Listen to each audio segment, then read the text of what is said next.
Good morning, everybody, and thanks for the opportunity to join you today at Twin Cities Startup Week. My name is Matt Norris, and I am the director of Minnesota Afterschool Advance at Youthprise. Minnesota Afterschool Advance is a collaboration between both Youthprise and Ven Foundation. I've got a couple of my colleagues with me today to share the story of how Minnesota Afterschool Advance started and how we're making an impact on behalf of young people and their families today. To kick us off, I'm going to turn it over to Marcus Pope, the Vice President at Youthprise. Thanks, Matt, for the introduction, and good morning, everyone.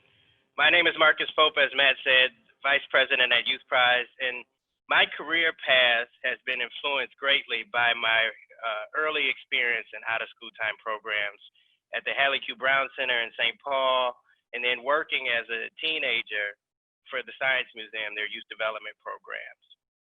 And so I knew very early on that I wanted to enter into the youth development profession.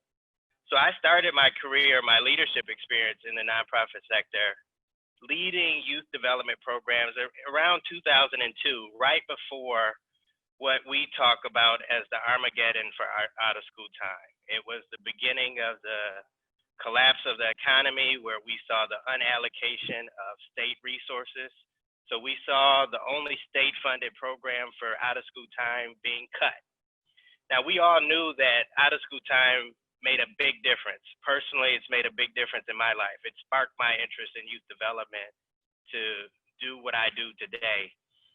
And it really matters. So we have lots of anecdotal evidence, but we also have some solid research. Over the last 20 years, the literature has shown that summer learning loss, that out-of-school time activities, high-quality after-school programs impact young people's student achievement.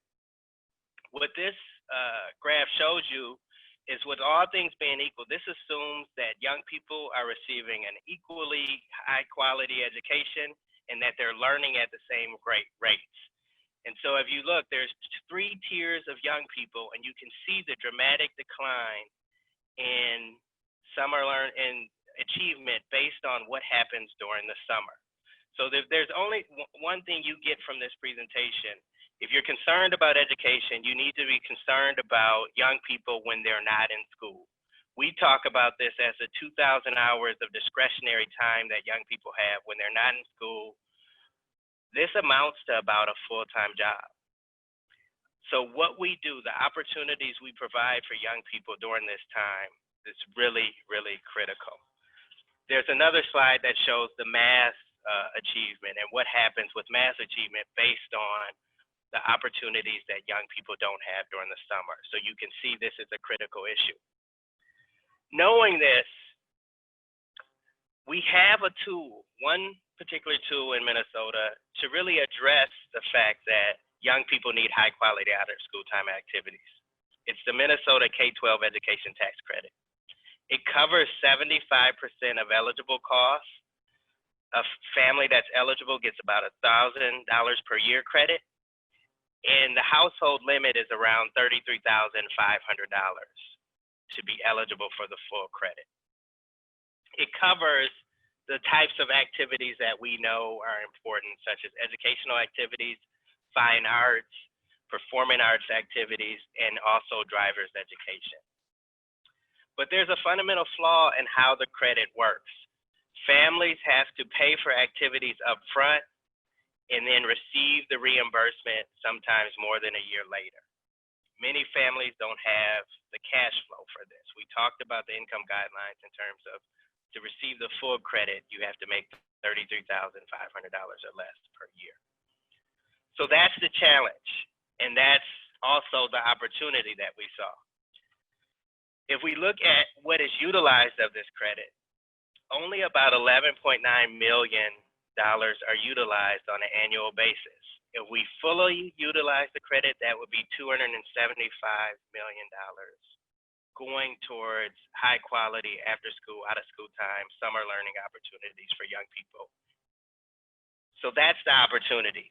So I didn't discover this idea or this credit. I knew about it, but I met someone by the name of Jeff Ochs, who really is the mastermind behind Minnesota Afterschool Advance, who really devised a plan to really access this credit to help families.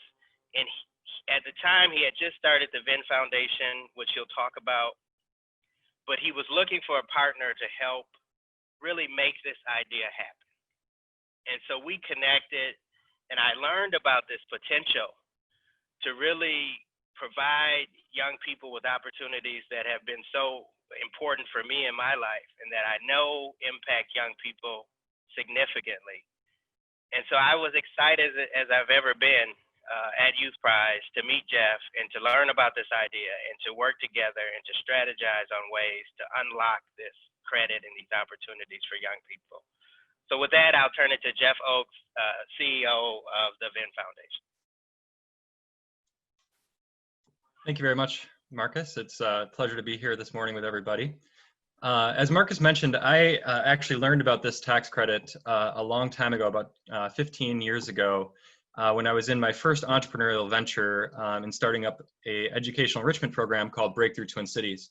And Breakthrough Twin Cities was all about increasing college access for underrepresented youth who had a lot of potential but were under-resourced.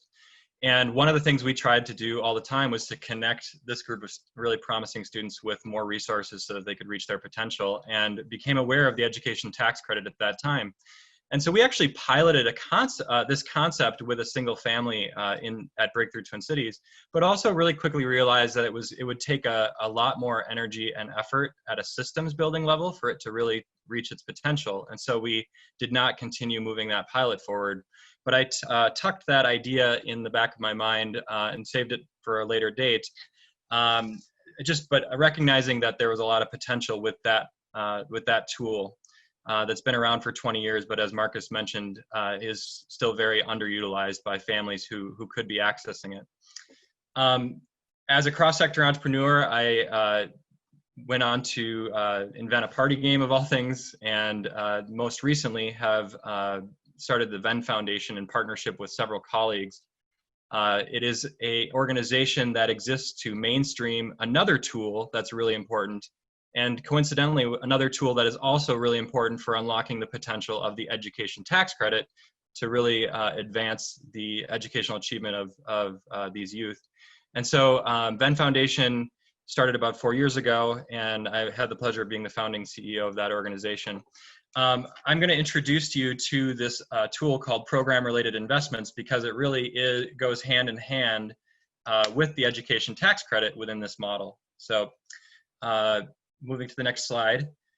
What are program-related investments? Well, today we basically have two types of capital in our ecosystem. We have charitable donations, which we give away with no expectation whatsoever of financial return, and we do it to do good things. And then we have this other type of capital that is for-profit investments, and that is where we deploy money to make as much money as we can back on a risk-adjusted basis. And so those are the two flavors of capital. But what this means is that that there's this sort of missing component, or sort of the intersectionality of charity and investing, and that is where program-related investments play. They are at the intersection of charity and investing. Legally, they are two definitions. First is that they have to be advancing a charitable purpose in the same way that a grant or donation would be, but that they are not, and that they're not a grant, they're actually structured as a below market rate investment. And PRIs are really important to helping solve this issue of the cash flow problem that families have in fronting the money in order to get reimbursed later. And one of the problems that we had to solve in order to unlock the potential of this credit is what kind of capital would be drawn to make an investment in these advances that were not making money, that literally would be higher risk, would be a 0% rate of return, and would be really made to advance this mission as the primary reason to make it. And that's what made program-related investments so important to unlocking this credit. I'm going to give you a little bit more background about program-related investments, but just to recap, there's two requirements: advancing a charitable purpose and a below market rate investment structure. Matt, can you advance the slide? So those are the two traits that every PRI has in common, but it's also really important to kind of mention how they're different, okay? So I'm going to use an analogy, since we're kind of going off this tool idea, to vacuum cleaners. We all know that vacuum cleaners use suction to clean things. That's the fundamental trait that they share. But beyond that, there's a lot of versatility. They can take on a lot of different shapes, sizes. They can be used in different ways to solve different problems. Well, it works the same way with program-related investments. As you'll see on the next slide, program-related investments are also very versatile, and they can be structured in many different ways. So they can be designed to address any IRS charitable purpose, in this case, advancing education. But they can also be doing things related to environmental preservation, to reducing burdens of government, and all sorts of things that charities typically do. They also can be structured in any way, so loans or equity or guarantees, and they can be used with any type of recipient. So they can be nonprofit recipients, they can also be received by businesses, social businesses, and in this case of the MAA program, they can be received by families or individuals. And they can be made to, PRIs can be made in any geographic location. So they're a very powerful tool that has a lot of versatility.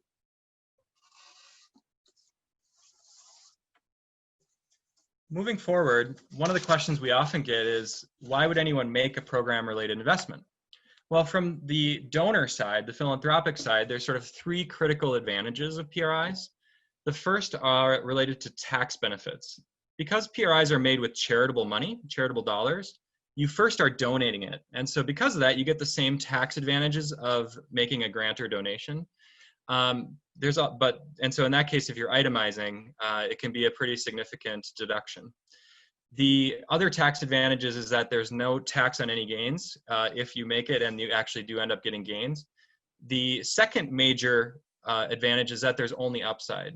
When you consider that when we're charitable today, we give dollars away, there's a negative 100% expected return with that investment.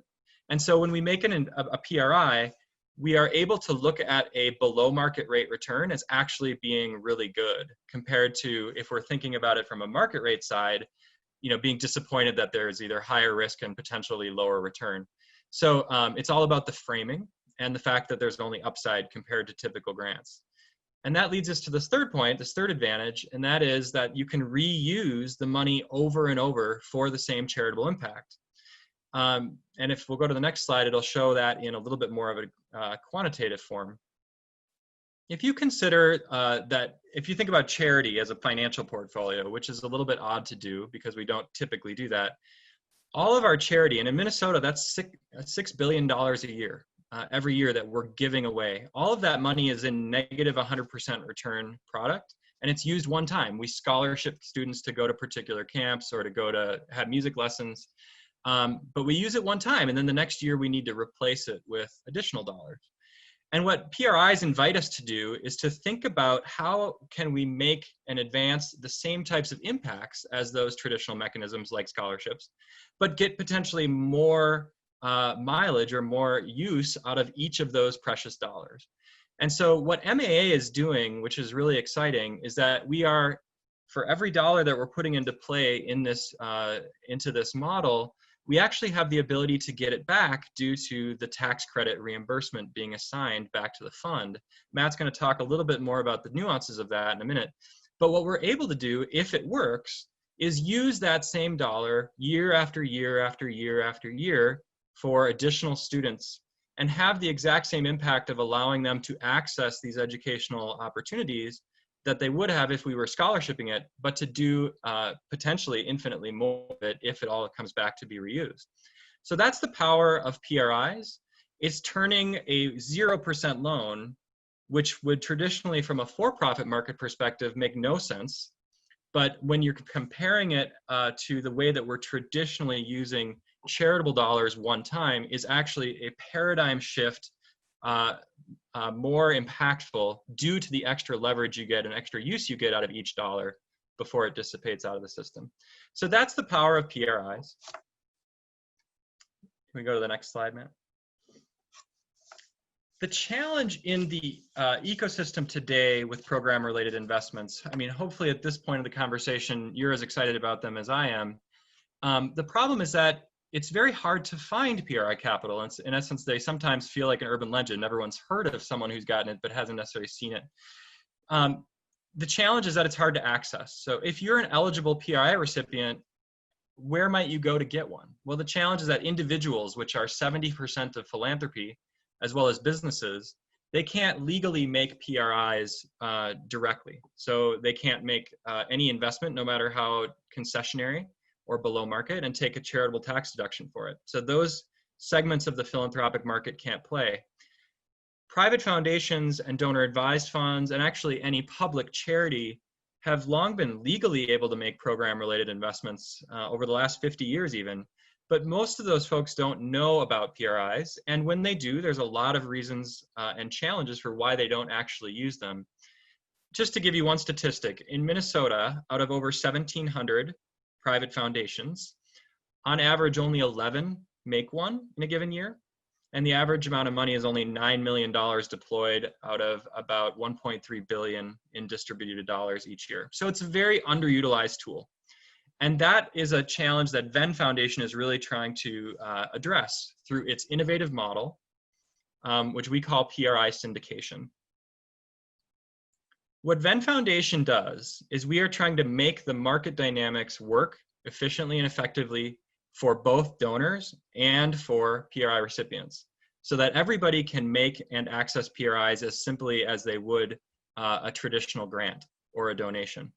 So we use a special tool in philanthropy called a donor advised fund, which we call Ven accounts. And any philanthropic entity or individual can open one of these donor advised funds or Ven accounts.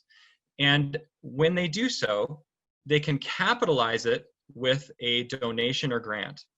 And at that point, that is the deductible charitable event, putting it into the charitable class, and there's a tax deduction that they can take at that point. Legally, it ceases to be the donor's dollar legally, and it becomes Ven Foundation's asset. But we keep it in a donor advised fund account with the donor's name on it, and they are afforded the privilege or the ability to advise Ven Foundation on where they would like to see those dollars go. What charitable causes, what program-related investments would they like to see their money capitalize? And so Ven Foundation can take a particular opportunity, in this case, the MAA loan fund, and capitalize that opportunity and PRI from any number and type of donor account without any additional effort. And so it's a very powerful tool for combining money from lots of different sources together into a particular fund. And in this case, the PRI fund is for MAA. We often get asked how far we've come. Ven Foundation is just about 2.5 years into its implementation. And at this point, we have 58 of these donor advised funds that are active. Those 58 accounts have contributed $2.1 million. The donors for those accounts have put $2.1 million into those accounts. And we have deployed 14 PRIs, and we have 7 open opportunities with $1.9 million being deployed to this point.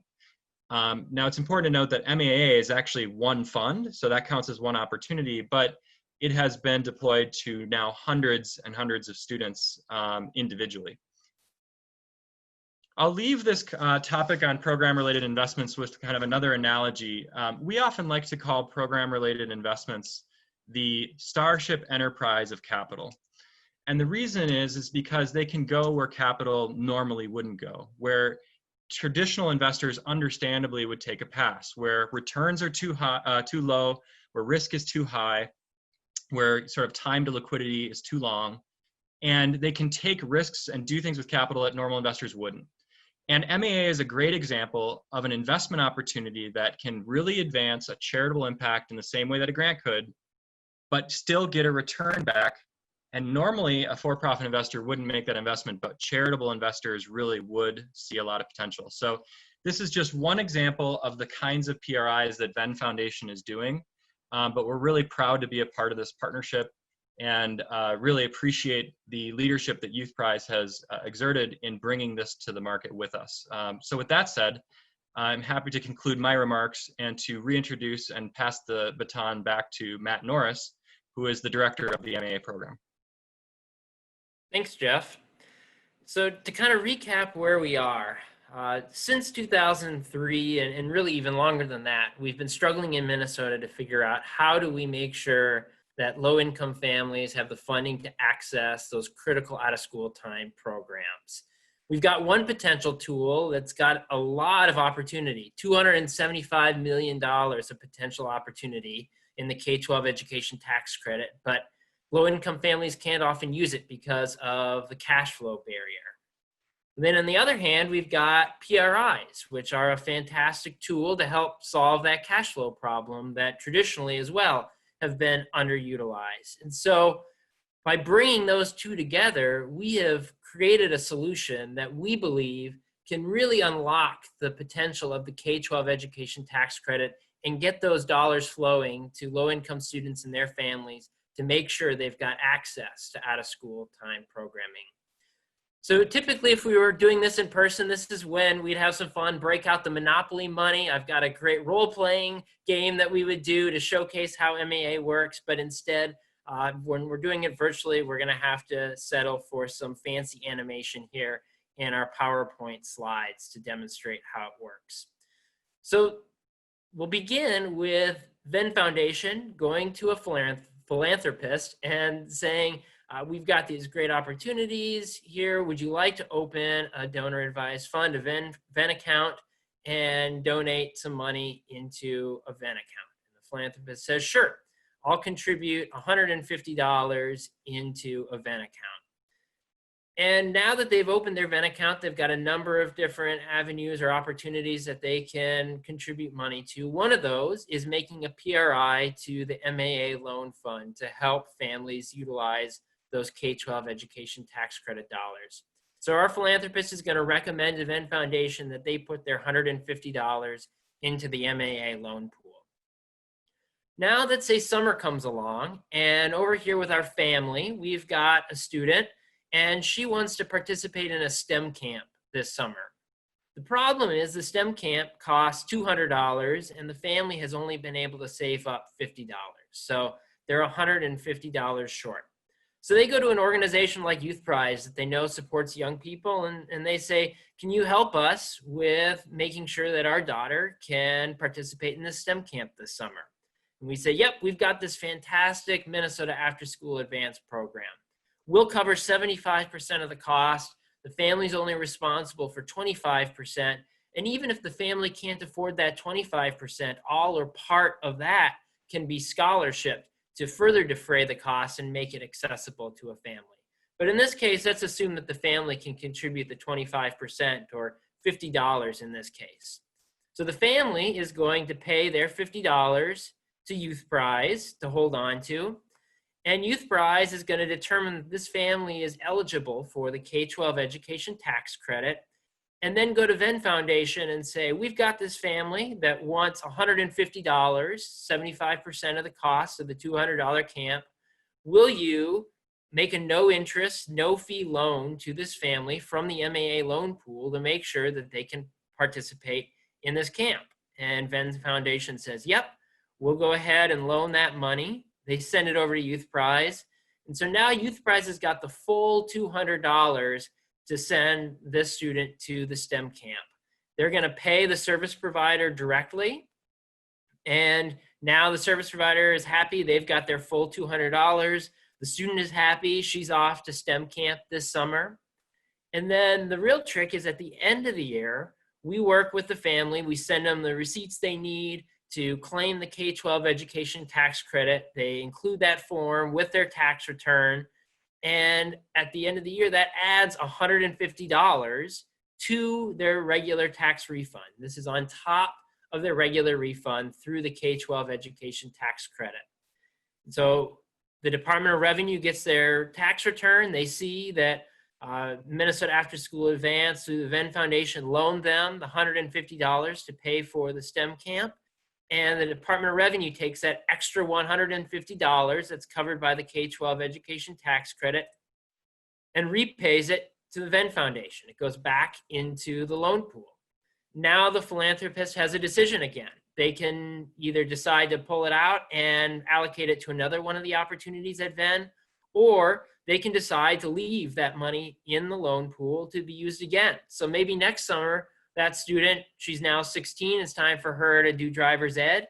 The family can apply, get that money again to use it to pay for driver's ed, or maybe a different family comes along. But unlike a scholarship where we're starting from scratch every year and having to raise new dollars, this is a really innovative way to tap into these public K-12 education tax credit dollars and recycle the private philanthropic dollars year after year to expand the number of resources we have to help families utilize out-of-school time programming. So another tangible example, just to illustrate it, this is one family that we worked with down in Northfield that was paying $600 every 3 months for piano lessons for their 3 kids. Prior to working with MAA, the family was paying $240 out of pocket. They were getting the maximum scholarship available in their community, which was $240, but that still left them $120 short. Luckily, the instructor very kindly agreed to reduce her fee by $120 in order to make the math work out and for the family to be able to participate in the piano lessons. But with Minnesota Afterschool Advance, we could cover 75% of the cost, or $450, which means we're reducing the family's portion to $150 every 3 months. Means we don't have to rely on the private scholarship dollars, so those can be reallocated to a different family that maybe their income is too high to qualify for the K-12 education tax credit, but they're still in need. So we're stretching those private scholarship dollars further. The instructor is happy because now she's getting the full $600 every 3 months. And in total, over the course of the year, we're saving the family $360. So that's just another real tangible example to show the power of this K-12 education tax credit. So Minnesota Afterschool Advance started with a small pilot in 2018 in Northfield with just a couple of families to really kind of test out the mechanism, the process, and see how it worked. Then in 2019, we started expanding strategically to other parts of the state. And you can see the different parts of the state. We expanded to Faribault in the southern part of the state. We expanded to a bunch of communities up in the northern part of the state, and then also started to build some momentum in the metro area. But one of the challenges we noticed was that a lot of the families who were eligible for this program were not necessarily out looking for out-of-school time programs. And that was largely because previously they've had no way to access them. They haven't been able to pay for them, and so they weren't waiting for the community ed catalog to land in their mailbox and see what types of opportunities that were available. They weren't actively going out and looking for piano lessons. And so that made it a challenge, and we had to start working with the service providers to look at how can we adjust their marketing strategies to make sure that we're now reaching these families who all of a sudden, because of MAA, have access to these programs that they didn't necessarily have access to before. And so we were really feeling good coming into 2020. We had built a lot of momentum in 2019. We had a lot of excited service providers. We were going to focus on our marketing, and then the pandemic hit.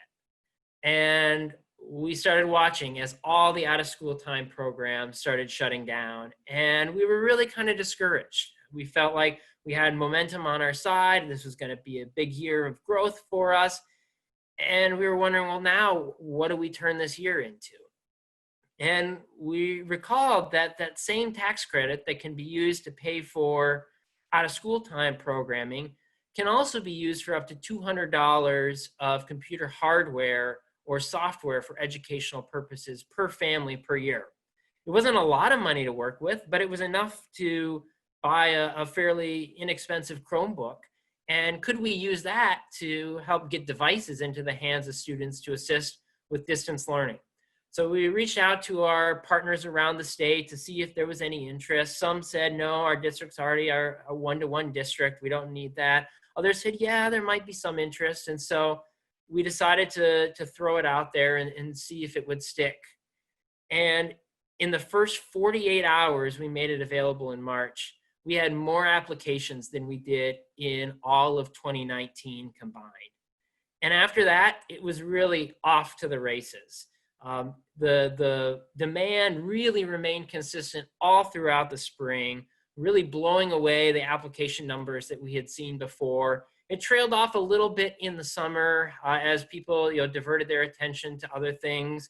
But then about 10 days ago, we decided to do a little bit of back to school marketing of the Chromebooks. And with just that minimal marketing, this time around, in just 24 hours, we received more than 3 times the applications we did in all of 2019. And you can see the graph here, the classic hockey stick growth that we've experienced from 2018 to 2020. This is showing just 2020 through August. So it's not reflecting, we've received in the past 10 days about 1,500 applications alone. So not even all of these are reflected in the graph here. You can see where we went from a modest 8 applications in 2018 with our small pilot to 93 in 2019 to then just through August about 1,600. We're also really pleased about how the Chromebook initiative has really diversified the communities that we're serving in Minnesota. All these stars here on the map are stars that are cities that we have received applications from up until this point, about 130 plus at last count. It has also driven a huge increase in the number of tax credit dollars we're utilizing through this PRI process. So again, in 2018 with our small pilot, we did about 1,500. Last year, we 10X'd to that to about 15,000. This year through August, but not even counting all the Chromebooks from August, we've already done about 77,000, and we expect that to only increase as we start to work through this deluge of applications that we've received the past several days as we've done our back to school marketing. But we know the disparities don't just stop with access to devices. And returning to this importance of out of school time programming and academic enrichment, now all of a sudden we've got these families in our network, where before the struggle was how do we market, how do we reach these families that aren't necessarily out there looking for out of school time programming. Now we've got thousands of families who have come to us with the Chromebooks being the thing that have brought them in the door. But now how can we also let them know that this tax credit that they've already gone through the hard part of applying for can unlock opportunities like tutoring. So we started working with a number of tutoring providers across the state. We are offering both virtual tutoring and where safe, in-person tutoring as well. We're working with dozens of families on this now. And as we get more and more families coming to us through the Chromebooks, we're going to continue to promote now, use these tax credit dollars as well to get the tutoring assistance that you need to make up for the learning loss that we're seeing as a result of distance learning. So that you saw in the charts that Marcus showed at the beginning, the difference that just 3 months in the summer can make. Well, now what happens when students are out of school or not experiencing the same gains in learning for the 3 months at the end of the previous school year? And now they go into the new school year and are doing distance learning and may not be learning at the same level that they would in an in-person environment. And those disparities will only compound. And so we're really excited about this tax credit being a tool to not only provide access to devices, but also level the playing field in terms of access to academic enrichment. So how can you help us build the momentum? One is by encouraging eligible families to apply at our website, mnafterschool.org/apply. If you've got potential service providers, if you provide academic programming, if you provide arts programming, if you're a driver's ed provider, go to our website. We've got a tab at the top for service providers. You can get in touch with us and we can get you set up to help families pay for your programming through the K-12 education tax credit. You can start a Ven account and contribute to the MAA loan pool. As you can see, we've got a big increase in demand for those loan pool dollars. And so we're always looking for additional donors there. And then also we're trying to expand access to this tool. That $33,500 income limit hasn't changed since 1997. We've been pushing at the state capitol to increase that and actually benchmark it to free and reduced lunch eligibility. We've been making progress there, but we need additional assistance to get that over the hump. And then there's additional policy changes we want to make to further streamline the process, make it easier for families. And so If you're active in the policy space, we'd love to connect with you as well about how you can assist us in some of those efforts. So we hope you've enjoyed the opportunity to hear a little bit about the Minnesota After School Advanced story today, how we've used these two underutilized tools of the K-12 education tax credit and program-related investments, or PRIs, to really unlock the potential for students to get the distance learning assistance they need, the out-of-school time enrichment experiences that they need, and we look forward to hearing some of your questions this morning. Thanks.